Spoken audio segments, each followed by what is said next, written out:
বিয়েটা করেছি পারিবারিকভাবে। বর্তমান যুগে বিয়ে করতে গেলে সবাই অল্প বয়সী মেয়ে খুঁজে। আমার বেলায় অন্যটা হয়নি। পারিবারিক মতামতে বিয়ে করলাম ক্লাস 9-এ পড়ুয়া এক সুন্দরী মেয়েকে। বাসর রাতে বউ আমাকে ভাই বলাতে একদম হয়ে গেলাম। প্রশ্ন করলাম, আমাকে ভাইয়া বলছো কেন? সে স্বাভাবিকভাবে উত্তর দিল, আপনার আম্মু আমাকে বলেছে আজ থেকে উনাকে মা বলে ডাকতে। আমি তখন বললাম, হ্যাঁ এটাই তো স্বাভাবিক, মাই তো ডাকবে। বউ কিছুক্ষণ চুপ থেকে বলল, তো আপনার মা যদি আমার মা হয় তাহলে তো আমরা ভাই বোন, তাই না? বউয়ের যুক্তি দেখে দু চোখ থেকে আবেগে আধা ফুটা জল গড়িয়ে পড়লো। অধিক সুখে পাথর হয়ে খাটের এক কোণে বসে রইলাম। তারপর বউ আমার বলল, এই যে ভাইয়া শুনেন। ভাইয়া ডাকটা শুনে দুঃখে আমার কলিজা ফেটে কিডনিতে গিয়ে লাগলো। জন্ম থেকে এই পর্যন্ত যতটা মেয়ের প্রতি ক্রাশ খেয়েছি সবগুলা মেয়েই আমাকে ভাইয়া ডেকে আমার প্রপোজ করাতে পানি ঢেলে দিয়েছিল। শেষ পর্যন্ত আমার বউও ভাইয়া ডাকাটা বাদ দিল না। এ জীবন রেখে কি লাভ? ইচ্ছে হচ্ছে মেয়েটাকে বিষ খাইয়ে আমি সুইসাইড করি। নিজেকে সামলে সাড়া দিয়ে বললাম, হ্যাঁ বলো বই না। তখন সে বললো, একটা বিড়াল এনে দিবেন? বউয়ের মুখে এমন কথা শুনে অবাক হয়ে ওর দিকে মুখ ঘুরিয়ে বসে বললাম, বিড়াল দিয়ে কি করবা শুনি? তখন সে বলল, ভাবি বলেছিল বাসর রাতে বিড়াল মারতে যেন ভুল না করি। একটা মানুষ কি করে এতটা গাদিরাম হতে পারে চিন্তা করতে লাগলাম। চিন্তার বেগাট গটিয়ে আমার হাতে একটা ধাক্কা দিয়ে মাইশা বলল, এনে দিন না একটা বিড়াল। চলো চলো নয়নে ওর দিকে তাকালাম।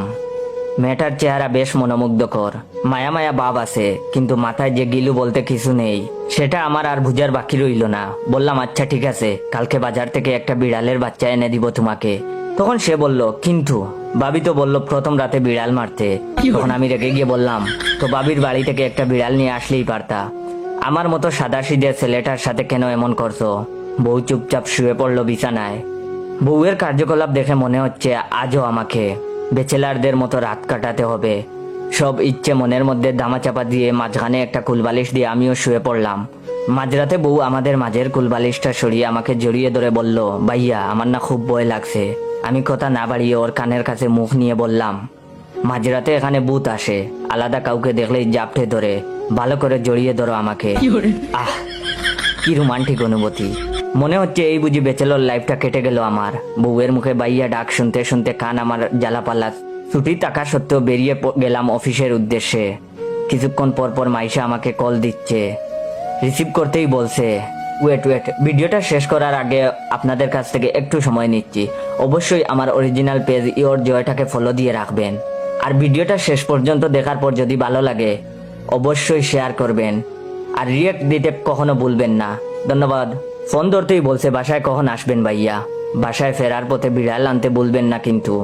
আজকে যে করেই হোক বিড়াল মারতে হবে। কোথায় কোথায় ভাইয়া বলাটা বোধ হয় মাইশার একটা বদ অভ্যাস। কিছু বলার সাহস হচ্ছিল না কোনোবারই, শুধুমাত্র হা বলে কল কেটে দিচ্ছি প্রতিবারই। বিকেলে যখন ক্যান্টিনে খাওয়া দাওয়া করে বিশ্রাম নিচ্ছিলাম তখন আম্মুর কল। রিসিভ করতেই বললেন, বাবা মাইশা আমাকে শুধু শুধু প্রশ্ন করতে ভাইয়া আসবে কখন। আসার পথে মাইশার ভাইয়াকে কল দিয়ে নিয়ে আসিস তো। আবেগে দু চোখ বেয়ে 2.5 ফুটা জল গড়িয়ে পড়লো। আমি বললাম, ঠিক আছে মা বলে কল কেটে দিলাম। তারপরে একটা খাঁচাতে বিড়ালের বাচ্চা নিয়ে বাসার কলিং বেলে হাত চাপলাম। দেখলাম মাইশা দরজায় দাঁড়িয়ে আছে। আমাকে দেখেই মাইশা জুড়ে বলতে লাগলো, আম্মা দেখো ভাইয়া এসেছে। তখন আমি হাত থেকে বিড়ালের খাঁচাটা রেখে ওর মুখ চেপে ধরলাম। সে অবাক হয়ে আমার দিকে তাকিয়ে চোখগুলো এদিক সেদিক ঘুরাচ্ছে, কিছু বলার চেষ্টাও করছে। মুখ চেপে ধরে টেনে হিচড়ে আমার রুমে নিয়ে গেলাম। বললাম, তুমি আমার আম্মুর সামনে আমাকে ভাইয়া ডাকবে না। তখন সে বলল, কেন কি হয়েছে? আজ সারাদিনই তো ভাইয়া বলে আপনার কথাই বললাম, আবারও বললাম। তখন আমি বললাম, ঠিক আছে কারোর সামনে আমাকে ভাইয়া ডাকবে না, বুঝেছো? তখন সে বলল, আচ্ছা ঠিক আছে।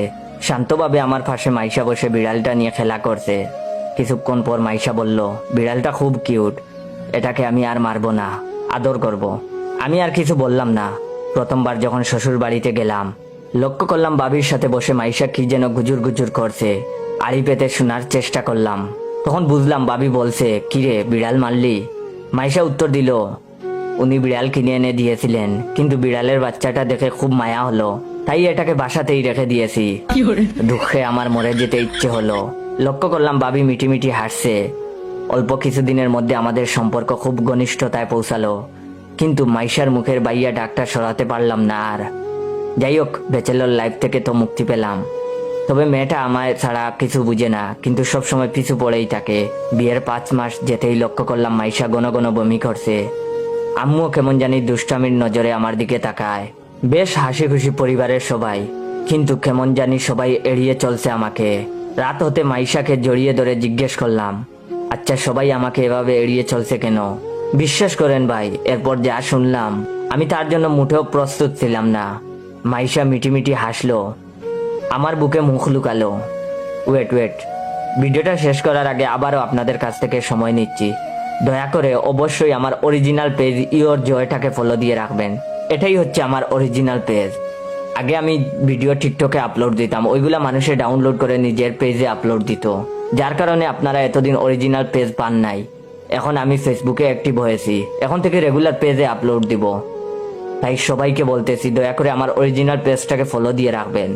আর এই ভিডিওটা ভালো লাগলে সবাই আপনার টাইমলাইনে শেয়ার করে দিবেন এন্ড রিয়েক্ট দিতে ভুলবেন না।